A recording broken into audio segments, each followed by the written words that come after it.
So we're trying to do a pig roast to pay homage to the feud. Sure. So they had it was several different things came into play. There was the disagreement about the Civil War and Devil Ance's antics during the Civil War, and then the pig, and then there was a Romeo and Juliet situation, and oh, there has to be that forbidden love, yeah, exactly. And thank God it wasn't with the pig. This interview episode is brought to you by Tyree Off-Road. Lights for people that need to get shit done. Visit tyreeoffroad.com right now. That's TYRI offroad.com. Howdy, boys and girls. It's time for another Jeep Talk Show interview, and tonight we're going to be talking with OC and her co-host Katie. Combined their love for off-roading with a mission to honor her dad's legacy, giving back and providing meals to those in need in their community. This is just top-notch stuff. I'm just really glad you guys are sharing this with us and our audience today.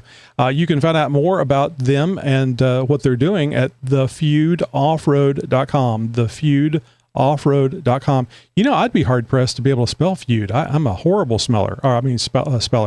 So if FEUD offroad.com, if you don't know how to spell any better than I.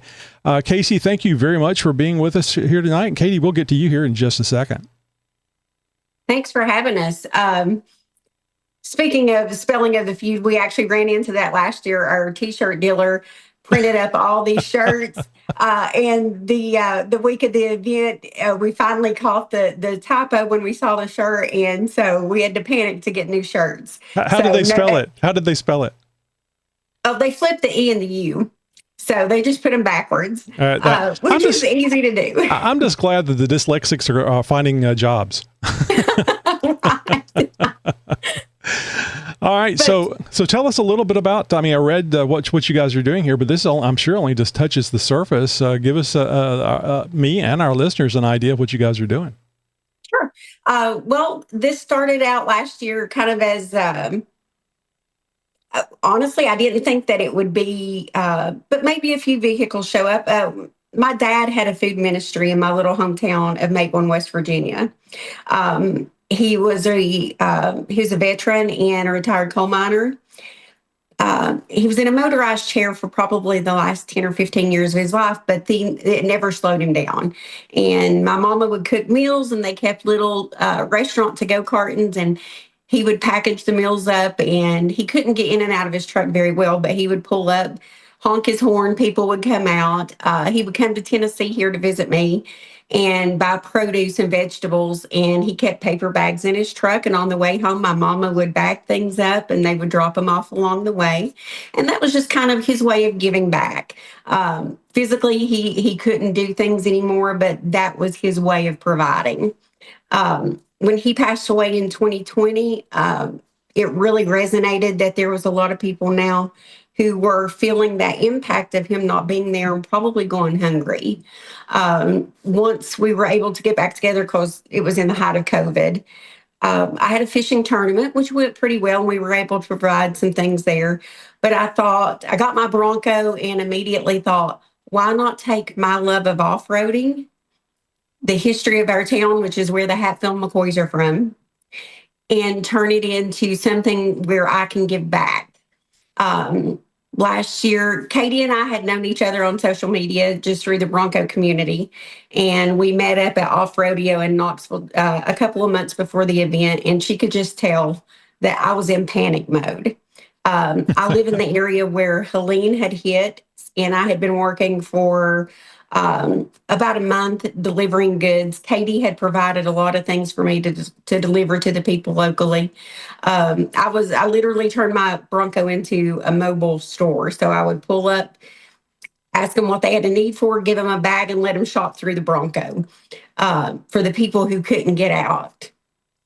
And she saw that I was kind of overwhelmed with that and trying to schedule this car show and off-roading event, and jumped in with both feet, started getting sponsors, started getting vendors, and it started to grow from there. We ended up having 20 Broncos and Jeeps at our first inaugural event. We raised $1,000 for the church and non-perishable food items, enough for them to feed 30 to 40 kids twice a week for 3 months. And so as soon as it was over, Katie jumped right back in, sponsors, vendors, raffle items, and we're currently sitting at 56 pre-registered cars, all makes and models, 26 Broncos, 22 Jeeps, 4 Toyotas, 2 Chevrolets, and 2 Volkswagens. Once everybody saw the off-roading videos and photos from the event, all makes and models came out and was like, hey, we want to be part of this. This looks like fun, looks like a great cause. So Katie and I talked and we were like, why not? Let's just open it up to everybody. And that's where we're at. All right, Katie, I got a question for you. So how do you guys make the determination about what kids get fed? Because I can certainly see, especially in this day and age, people just taking advantage of things. Do you weigh the kids? The fat kids aren't eligible? So this is also more in OC's wheelhouse. So the kids being fed are in Mango County, where OC is from, and these particular children visit the youth food ministry, where the food is served to them. So it's not like a free for all. It's one particular area. Dinner bell rings and everybody shows up. Gotcha. Yeah, and just looking at the statistics of Mingo County and that area of West Virginia, Kentucky, the poverty rate, I believe, is triple that of the national average. The average household income in that area is about, I think it's in the 30,000 range, whereas the average household income in the country is 80,000. So OC can probably speak to this more, but there's a lot of coal miners, there's a lot of single parents, there's a lot of opioid addiction in that area. And some of these kids, from what OC has told me, these are the only times they're eating unless they're being fed in school. So even That's if such a shame. Kids should not be hungry in the United States. Absolutely not. Yeah. And so food insecurity is a big thing, and it plays off of her father's gift of giving to his community. And that's why. Well, it'd be really easy for him just to say, I'm in poor health. I can't get around. I'm just going to sit here and vegetate in my house. But no, he got out and he was doing these things, and I'm sure he felt great doing that. But can you imagine the concern of not being mobile, and you drive someplace and your vehicle breaking down? Or, it'd be a lot simpler and safer just to stay home. So, hats off for him actually going out doing this. I see where she gets it from. That's for sure. I think that's a compliment. It is. It definitely is. I aspire to him. Yeah. So once he got to the point where he could no longer get to the river to fish, he found a pay pond that stocked catfish. He would go pay, and he got to be friends. You just had to know him. He didn't meet a stranger, so everybody was his friend. He got to know the guy who owned it, and the guy started letting him drive his truck through his yard down to the pay lake, and he would pull up to the water and fish out of his truck. He would take those fish, take them home, clean them. Mama would either do a fish fry with them so he could deliver the fish, or if he knew people who needed meals to cook themselves, he would process the fish, get it ready, put it in freezer bags, and deliver the fresh fish to them. So he always liked the scripture about being a fisher of men. And when he passed away, that was one of the things that they talked about with him, that he was a fisher of men as well, with his generosity and his giving. So I aspire to be that way. So let me ask you, you're talking about catfish, and I would imagine the majority of the time it's fried catfish. And it probably doesn't really matter, but what is the thing that you must have with catfish? Hush puppies. Thank you very much. That is exactly right. It's fried and it's cornbred. How can it not be good? Exactly. And it can't be sweet. It's got to be real Southern hush puppies. Yes, absolutely. Yeah, none don't want those. Sweet cornbread's okay, but not in hush puppies. No. Mm-mm. All right. So I understand now why your website, thefeudoffroad.com, says that Broncos and Jeeps got together, because I was going to take issue with that. It should always be Jeeps first. Oh, well. It's in ABC order. So, Katie, what is it that you do? Are you an assistant with OC, or what is your part of this operation? Yeah, so what OC said earlier, I met up with her at the Bronco Off Rodeo back in October of 24. So literally 2 weeks before the feud. And I'm a nurse by trade. I don't like to announce that, so I don't know if you want to put it on the show or Oh not. man, that's such a hard thing. I mean, to me, that would be worse than having a pickup truck and friends wanting to move. You know, I've got this pain right here. I got this weird looking thing that would you Rash, look? Yeah. Could you have a look at this? But just like she said, I just saw the overwhelm. I saw the burden that it was taking on her, taking care of others so selflessly. And I just said, I was like, what can I help you with? And if I remember correctly, OC, I think you just burst out in tears. And you were like, nobody has asked me if they can help me yet. Oh, thank God you're here. She was a godsend. She really was. Yeah. And still is. Yeah. But that's the other big thing is whenever you get a volunteer and they stick around, because getting a volunteer is fairly easy. Them sticking around isn't so much. Yeah. Yeah. And so basically I'm the co-host. I've done a lot of work trying to get vendors and sponsors, which we've gotten a lot so far, getting registration going, and all the fun stuff that goes along with that. Lots of networking. So when you say co-host, being in doing a show online, I'm thinking that you guys have like a show or a podcast or something. When you say co-host, it's just co-host for the event, correct? Mm-hmm. Correct. She downplays what she does. She really does. Well, why don't you tell us what she does? You won't downplay it, I'm sure. Oh my gosh. No, absolutely not. Katie is a go-getter. She's the yin to my yang. I always for me, last year when I was trying to get donations, I would call people or reach out to people and I'd be like, hey, this is what I'm doing. I thought about if you would like to donate something. And then I would catch myself and be like, you know what? Never mind. Let me just buy something from you. And Katie gets on there and she's like, look, this is what we're doing. It's a wonderful event. This is what it's for. What are you going to give me? And they're like dishing it out to her. Oh, you have to be the right type of person. I think maybe you guys dealt with Chris. Chris is a Jeep Talk Show volunteer and one of our team members, but he's in sales and he'll call people on the phone. He'll pester the hell out of you about getting you here on the show. I hate bothering people.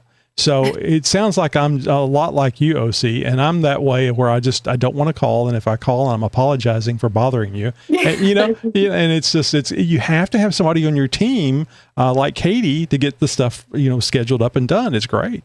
Yeah. And, marketing, she designs flyers. She's amazing. She really is. I could write a book about how wonderful she is and the things she does for this event. She goes above and beyond and gives so much of herself selflessly. And I'm the emotional one, so it gets I'm me sorry, teared up. I didn't explain to you. There's no crying on podcasting. There's no crying in podcasting. You may want me to leave now. I am not Barbara Walters. You can cry. I'm just telling you, it's not my goal.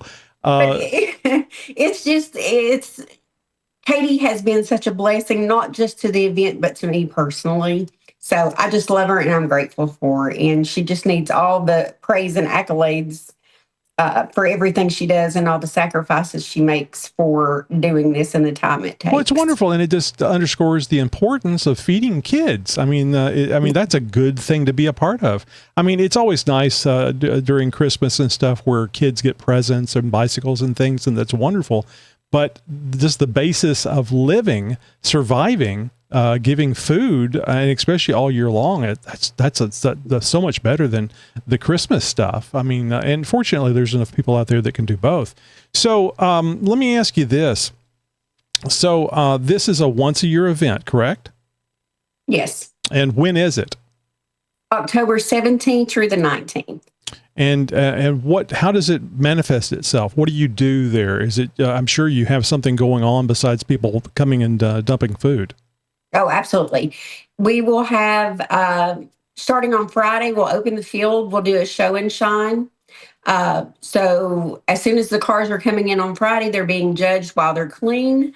Um, and we'll follow that into that afternoon. We'll start our trail rides.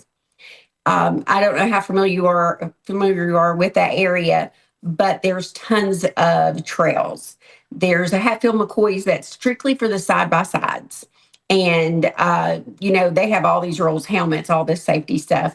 We choose to ride the outlaw trails, which aren't governed by anything. Um, Most of them are abandoned coal mining properties that we have access to, and we're actually going up in June to mark new trails. We're going to have everything from your scenic ride to, oh crap, why am I on this ride? We want all levels of experience to be able to come out and enjoy it, not just the people who like to do the crazy wild stuff. Saturday, we'll finish up the day with show and shine, present awards. We're in between all these other events. Friday night, we'll also have a Halloween party. It'll be a costume contest and a rig decorating contest. We did that last year and everybody loved it.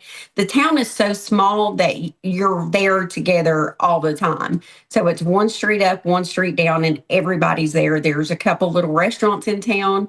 So it gives you really a feeling of community the whole time you're there.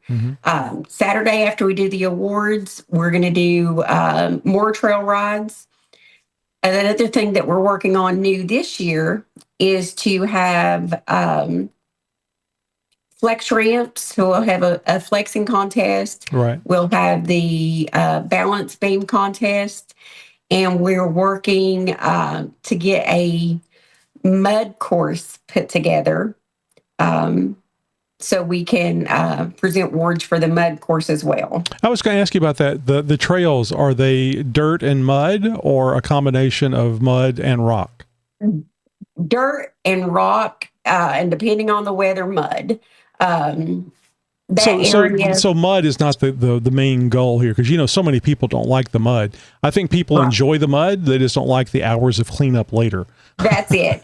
Which last year we ended up being able to. We had some rain before that, so we had some pretty significant sized mud puddles.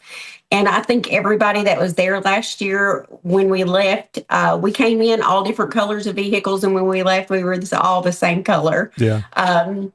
And I think Katie, as well as mine, my Bronco still has the mud in it. Oh, yeah. But we thought everybody enjoyed that last year, the mud aspect of it. And for the people who doesn't enjoy that, doesn't enjoy getting it dirty.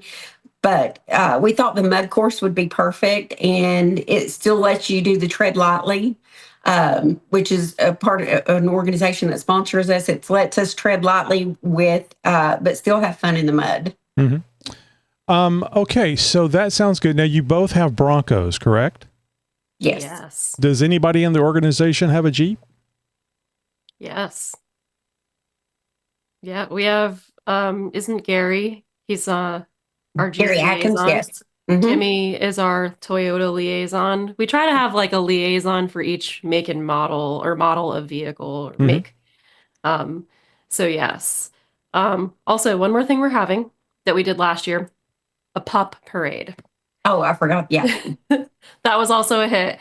And we had karaoke night. So the pup parade is we're dog friendly. People bring their dogs. They do a little parade. They can dress up in costume because it's near Halloween. We have awards for the dogs as well. Nice. Oh yeah, that's a good one. I'm glad you put that in, because a lot of people love dogs, but they're all Jeep dogs. That's the other confusing thing. You can't have a Bronco dog.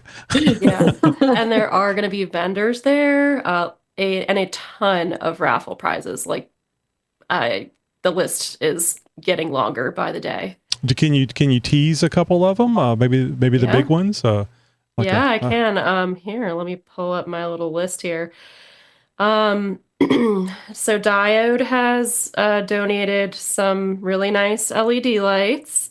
If you've heard of Wind Restrictor, they're like a custom made. I think they started out on the oh my gosh, I'm so bad. The spiders. Yeah, I call them tricycles on wheel. Oh my God, I'm terrible. But they started out on them. They a lot of convertibles have them, but you can customize them. They're lit, and they can go in what, two-door or four-door Jeeps and Broncos. We have some stuff coming from Bison Gear in Poland, a lot of Molly stuff. Um, Let me get What kind of to. feedback do you get when you call these people up and threaten them to be part of the event? I mean, are they excited to be? Especially, I would think they would be excited once they hear about feeding children.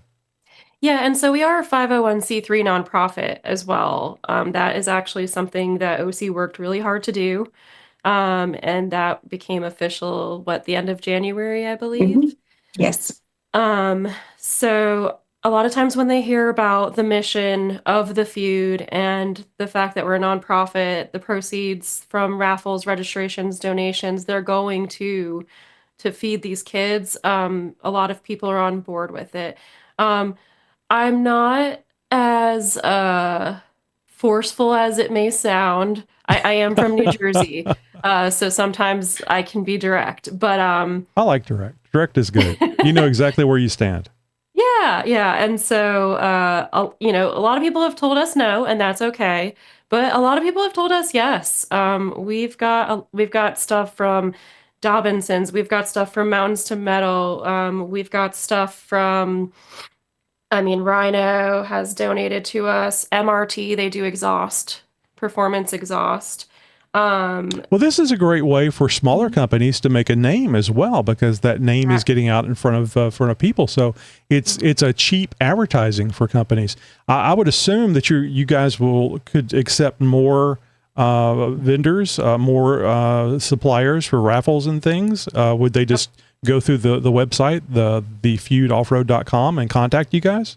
Absolutely. They can both of our email addresses are on there, and they're more than welcome to email us or reach out on social media. They're also linked on the website. Our Instagram, OC is very active on the Instagram, and our Facebook page is a group because we don't like spammers, but you can request to come in. We'll let you in if you have an off-road vehicle.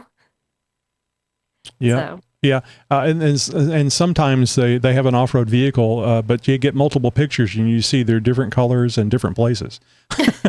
yeah. Or they're like the people who want to sell you patches and stuff, which we do have Oh a patch yeah. guy that we like, and he is one of our donors and sponsors. So we're So do you very, guys do stickers? Will you guys yep. have stickers? Because I know Jeepers love stickers, and I imagine Mhm. everybody does. Yep. We have patches, stickers, t-shirts, hats. Our awards are custom made woodwork. OC Nice. has someone that she knows in West Virginia who does the laser cut woodworking. Last year's grand prize was beautiful. It was a pistol, right? It was a model of, it was at Devil Ants. Hmm. Devil Ants Hatfield's gun. It was a replica, and they did the 3D inlays, and they put a Jeep in there, and they had to put Bronco, and Wow. they had a little fighting scene in the mountains, and it was gorgeous. It was definitely, when the guy who won it, he's like, that's probably my favorite trophy so far. So is this a So, pew or a no pew? In other words, is it active, a real gun? Does it oh, no, no, no, actually no, no, shoot? no, no, no, no. I like that blank stare. What the hell is he talking about? This brings up now you guys probably haven't listened to the show since we talk about Jeeps and not Broncos, but we occasionally have Jeep Talk Show $1 million ideas. And Mm-hmm. seeing as how you guys are the name of the website, thefeudoffroad.com. Yes, people, I'm saying that repeatedly for a reason. But you have the word feud in there, and it's the Hatfield-McCoy's area. I'm thinking that when you have your challenges, you ought to hand out the airsoft guns so people can take shots at each other as they're trying to do the obstacles and really make it a challenge, And you could have a Hatfield side and a McCoy side. I I like that. like it. Yeah, we are trying to get a pig roast going because part of the feud did have to do with, I can't, OC knows better than I do. For whatever reason, I never learned about the Hatfield McCoy feud, but a lot of people have. I don't know why my Catholic school teachings from New Jersey didn't entail that, but A pig was stolen, right? Yes. Oh, So we're trying to do a pig roast to pay homage to the feud. So sure. they had it was several different things came into play. There was the disagreement about the Civil War and Devil Anse's antics during the Civil War, and then the pig, and then there was a Romeo and Juliet situation, and Oh, there has uh, to be that forbidden love. Yeah. exactly. And the Thank God it wasn't with the pig. well, but what always amazes me is how much history is there in our little town that people don't know about. So in the early 1900s, the coal mining wars happened in the area, and there was actually a shootout there in town, and you can walk down the street and you can see they've marked where the bullet holes are. And they made a movie about it. It's called Make One. It's got James Earl Jones in it. Um, the Hatfield-McCoy, several different things like that. And it's I don't know if you've heard about the recent flooding in Kentucky and West Virginia, Mhm. but when we were kids, we had shirts that said, Mingo County, West Virginia, heart of the $1 billion coal field, but not worth a damn, because they kept trying to get them to dam up the river. So the mayor in town, Matt Moore, actually went to school with Matt. We're the same age, and he has brought such a desire to the area to build the tourism and to build the area.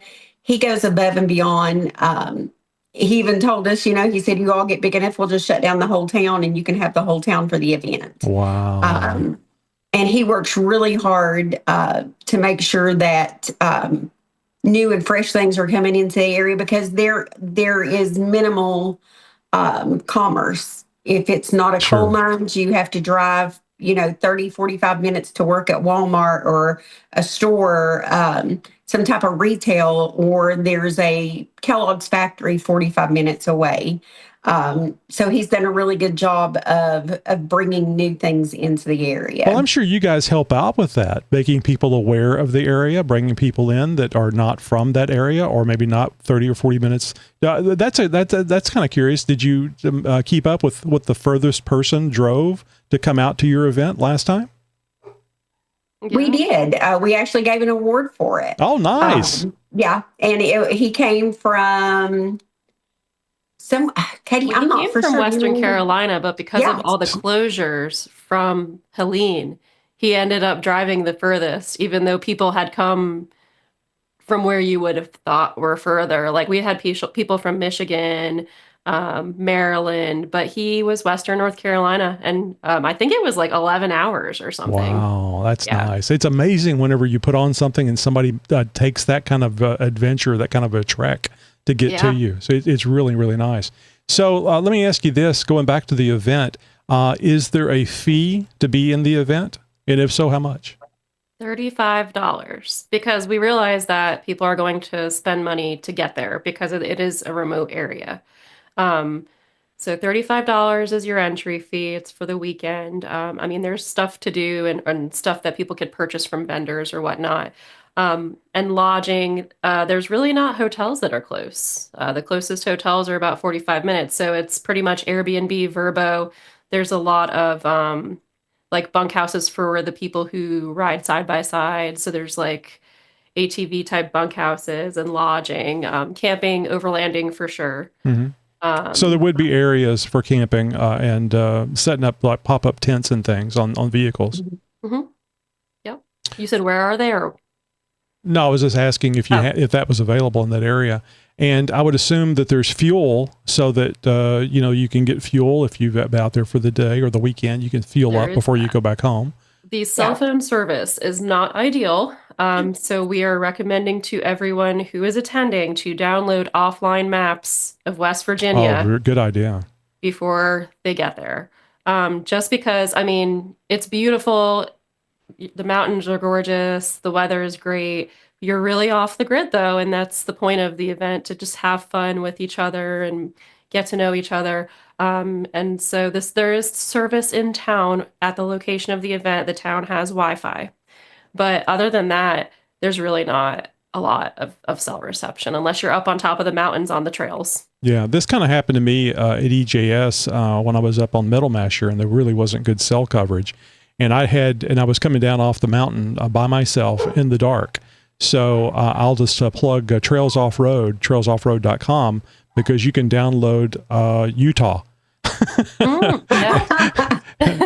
And as long as your GPS is working, now you have a good mapping system that you can use to get around places. It's a very, very handy thing. Of course, paper maps are always a good way to go too. I just don't like paper cuts. So I kind of like the Trails Off-Road. Do they still make paper maps?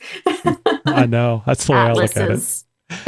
All right, so $35 for the weekend. And how do you guys do the food? Do you have people bring food in, or is that part of what the $35 is for? How does that work out? I mean, do you want people bringing canned goods? We actually do a Voters' Choice Award. And last year, because it was Broncos and Jeeps, we did bucks and ducks. So we had all these miniature horses and miniature ducks. And the only way that you could purchase those to vote for your favorite vehicle was to bring a non-perishable food item. So each non-perishable gave you one vote. So we're going to do the same thing this year. We're trying to work through the logistics of it, because now we have to incorporate Chevrolet and Volkswagen and all these different little things. Those bastards. Yeah, right. Bucks and ducks were easy. But we were able last year, we were able to fill probably the bottom part of the truck full of non-perishable food items for them. So we're going to do the same thing this year. So bring your canned foods, bring your non-perishables so you can vote. We even had people go across the street, because there is a grocery store there, believe it or not, and who went and purchased things to be able to get bucks and ducks to vote. So is there, especially from your from the time you did this last year, is there something that you don't want to see a lot of? I'll give you, for example, guys, whenever there's going to be a shared food thing at work, they always make green bean casserole. So you wind up with 5 green bean casseroles to eat. Is there a certain type of food or certain types of non-perishable goods that you guys would like to see? Like you saw too much of SpaghettiOs or something last time? Honestly, no. I mean, good. I like that. These kids will eat just about anything. They're hungry, damn it. I know. And I'll be honest with you, growing up there, and this is probably one of the reasons that it touches me so much, is that area, it's feast or famine. If your dad's a coal miner, if the mines are running, you're eating. If not, then you see a lot of times where it's either something you hunted, something you fished, or something you've grown. Mm-hmm. And in the winter, it gets tough. And there was a lot of times that I can remember going through that and being hungry and going through that. Take your time. The food insecurities. And if it wasn't for the kindness of others, I don't know where I would have been sometimes. Mm-hmm. But you have to feel wonderful taking that fear, a little bit of that fear away from these kids that you're helping to feed. And I think this is one of the good things. It's sad when we have to go through things like this in our life, but I think it helps shape who we are and how we're going to be in the future. And especially with your dad doing the things that he did, that helps you to keep it going whenever he's no longer there to do it. Yeah, and we would always get tickled because my mom was the worrier, and she'd be like, "Don't spend the money on that stuff. We need to do this." And he'd be like, "God will provide." He always does, and he did. I mean, they lived on his veterans retirement, and it was a fixed income, and somehow they never went hungry, and they made sure everybody else didn't go hungry either. Mm-hmm. Very, very good. All right. So it's a 2-day event. It's in October. What were the dates again? October 17th through the 19th. 17th, 19th. And $35 entry. I would assume, is that per vehicle, per person? How does that work? Per vehicle. Per vehicle. And is there any kind of minimum that they should, if they're going to be a part of the off-road events, is there any kind of minimum lift, tire size? I would assume that you guys have anything from stock on up. We do. We even have some Bronco sports coming, but they are lifted. So we've been telling people we're gonna have like OC said earlier, some of the trails might be gravel roads and they'll be scenic for those that because we've had people who might have a vehicle that is equipped properly, but they don't want to tear up their daily driver. Hmm. We'll have vehicle rides like that. We'll have rides where there are 34-degree inclines. We definitely recommend rear lockers. Let's say at least 33-inch tires. Um, we have a 2-inch lift on our Bronco, but it's just more for there are sometimes rocks in the way. It's not like you're completely rock crawling in that vicinity, but it gets a little slick going up some of the inclines. Right.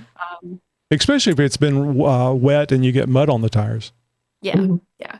At least rear lockers would be ideal Hmm. for some of the heavier off-roading. But we have people, and one of the questions we ask when you register is what is your experience off-roading? What type of vehicle do you have? And everybody's been we've had people say, I'm a beginner, I'm nervous. They've reached out to us, or they're coming with a group of people. So they've been really open and transparent about it. And we will have trail guides and tail gunners so that we have the proper, people with winches and recovery gear so that we have the proper equipment out there. We also have Morrison's Outdoor Adventures coming. They do off-road training, recovery classes. They're going to do some educational pieces at the event as well. What about spotters? You said trail guides, and Oh, yeah. that can mean spotters as well. But Yes. because I know some of the nervous people, even if it's something simple, they would really appreciate a spotter. Yep. I know I needed a spotter at the event last year at one point, and I'm We not all do ashamed at to say at some point. Yeah. it. I guess there was a big rock slide that had happened. And so I think that I don't know how big that rock was, but they had to winch it out of the way of the Well, trail. So, it was yeah. good size. I bet you guys really have a lot of fun. I mean, I'm sure there's a lot of stress involved in getting all this set up, and even stress during the day or the days of the event. But I bet you look back on it and just think about all the excitement and the fun and the good that you're doing. Very much so. Yeah. And the other thing I think that the vendors enjoy is our vendor hours are from 8 to 2 because we want them to come on rides with us. Oh, that's very nice. Very thoughtful. Yeah. Very good idea. Yeah, they actually really enjoyed that last year. They're able to grab their own content and take pictures and just have fun. And, that's what it's about. It's about doing something for a great cause and enjoying it at the same time. Mm-hmm. Well, And hopefully there is a kid in that group that gets fed this is my hope, that becomes OC someday. yeah, absolutely, and Like paying it yeah, forward. absolutely, because it's all the why she's doing it. So obviously, and the more people that do this, the more kids that are going to get fed. Have you guys been approached by the town about doing this more often than once a year? Not yet. But you know what I'm saying, um, because it brings people in, the businesses there get more business. And I know you guys are going, oh, well, holy crap! I don't want to do this more than once a year. It's hard enough doing it once. I mean, I think that, I don't know if Katie would be down for it, but I would jump in and do another one. And Katie's like, shut up. But we have been asked, by one of our sponsors and vendors, to possibly, well, he wants us to come and do one in California. Wow. So Road a trip. spring. So, I took my little hillbilly idea. Katie doesn't want to get canceled for doing the hillbilly thing, being from Jersey. So I can make the hillbilly jokes and say the hillbilly things. Um, but I thought, why not? If we're going to do that, if we're going to go to California, why not do a play on the Clampets? Because, Yeah. they left the hills and went to California. I think it'd be great. I think it'd be a good time. I bet you got somebody that you can dress up like Uncle Jed. It just dawned on me. Oh, yeah. Ellie Mae would probably be a bigger draw.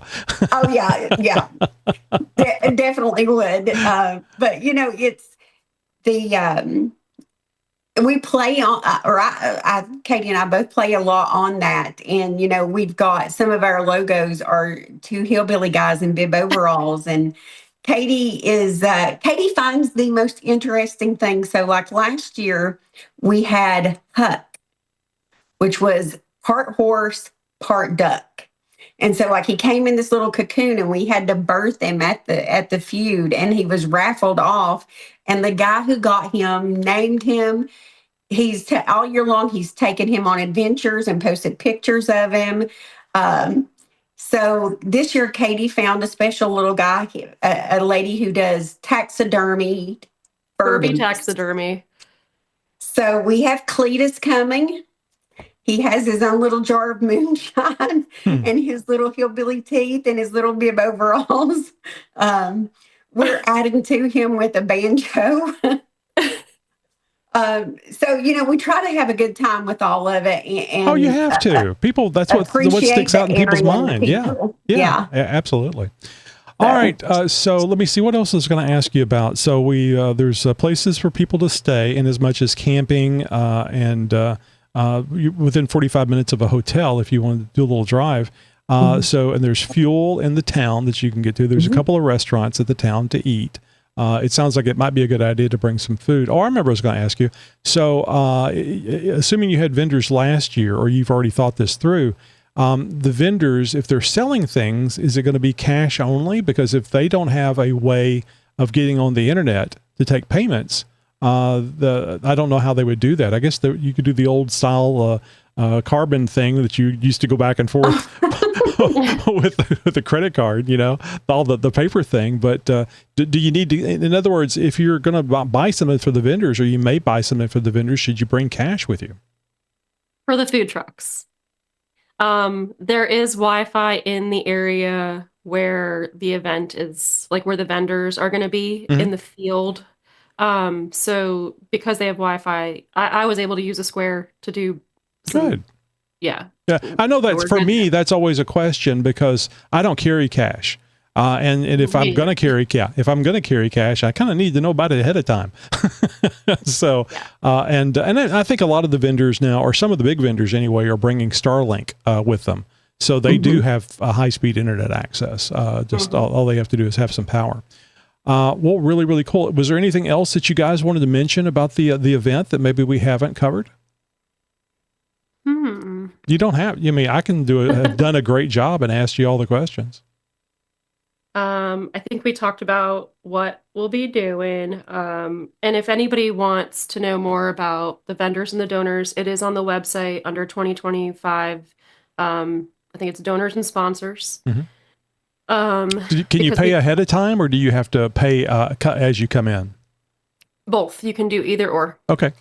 But we are thinking, because we have 56 vehicles registered as of today, because there are like smaller inns in the town. A lot of them are filling up really quick. Good point. We may have to cut off registration at a certain point. So we are urging people to pre-register if possible, if they're considering going, just because we don't want there to be any issues with lodging. Don't want a fight breaking out, especially in the Hatfield-McCoy area. So what do you think your max number is? I mean, you're at 56 now. What do you think your max number is? OC? Not what you think it will be, but when the cutoff would happen, would it be 100? I would say 125 we can squeeze in. So people have time, and when they hear this, you might want to go over there and register. I mean, obviously go to the FeudOffroad.com, investigate the event, go to Google Maps and figure out what kind of drive you're looking at. But then I would do all those things very quickly and get yourself registered and a place to stay. Or, honey, I got to buy that pop-up camper so we can go. Exactly. Well, and the good thing about us is we have people reach out to us all the time, and they're like, "Hey, we can't find any place to stay. Where can we stay?" And Katie will jump online, or I'll jump online, or I'll find somebody who I know has a rental room or something like that, and we'll help you get something booked. Our whole thing is we want to get you there, and we want you to have a good time, and we want to help these kids. So we'll do whatever we have to do. The place that I stay is Miner's Hideout. It's owned by a friend of mine, and it's a bunkhouse and a cabin separately. And I've told everybody, if you're overlanding, if you have a camper that doesn't need hookups, call me. As long as we've got room to fit you in the parking lot, we'll get you in the parking lot. And that way you can have access to the bunkhouse. You can use the bathroom facilities, the little kitchenette. So we try to be full service. Yeah, you have to be. I mean, it's all about the customer, right? Exactly. And it's all about helping the kids. So let me ask you this. I should have started with this. OC. I don't think I have ever seen a name like OC. Is that a nickname? Is that your first name? Is it tell me more about that first name of OC. That's my first name, and I was named after my grandmother. And there's a couple of different reasons she said she ended up with that name herself. And it was through her lineage. Apparently she's part Cherokee, and apparently the word for hello in Cherokee sounds similar to OC, but then she had her other part of her family who were from Poland, and there's a town there that's actually spelled that way. So that's what I grew up knowing. Yeah. So what you're saying is you can tell hillbilly jokes and Polish jokes. Exactly. Exactly. A lot of people have never heard of Melungeon, but it's a grouping of people in the Southern Appalachians, and it's a kind of a mixed race group of people, and that's my heritage on my grandmother's side. Very, very nice. Well, I appreciate you sharing that story with us about the first name. I found it very unusual, but I don't get out much, so don't take any offense. No, it's definitely a different one. Yeah. Well, guys, I want to thank you guys very much for being here, and let the kids know we've mentioned the website, thefeudoffroad.com. Is there a place or places on social media that people can check you out? Absolutely. We have an Instagram page. It's The Feud. We also, as Katie said, we have the Facebook group. We did make it a group this year because last year we fought all day long from spammers, and it got so crazy. So we thought we would just make it a group this year. Katie, you mentioned the website. The other thing is the recent flooding that happened. The church that we sponsor has a GoFundMe page up because the church was flooded. So the fellowship area where they cooked and prepared the meals and served the kids had about 6.5 feet of water. Wow. And about 2 foot of mud in it. I made a trip up there a couple of weekends ago to take supplies, and it was just devastating to see. So we're trying to get them back up and going so they can feed these babies. Where would people find the GoFundMe information? It's linked on our Facebook group. So if you go there, there's a link for the GoFundMe page. And I'm sorry, did you say the name of the group? Is it the Feud Offroad or so if you search Facebook groups, it's the Feud Offroad is the Facebook group. The Instagram handle is _Feud_ATR for All Terrain Rally. Gotcha. All right, guys. Well, thank you so much for being here with us today. We really appreciate it. And we'll have to have you back on maybe after the event, and you can tell us how great it went and how many kids you fed, if you were able to hit that 1 year desire of feeding kids for a year. We appreciate you having us. Thank you very much. Have a great night. You too. Thanks, you too. Broadcasting since 2010. You're my friend. You're my new friend.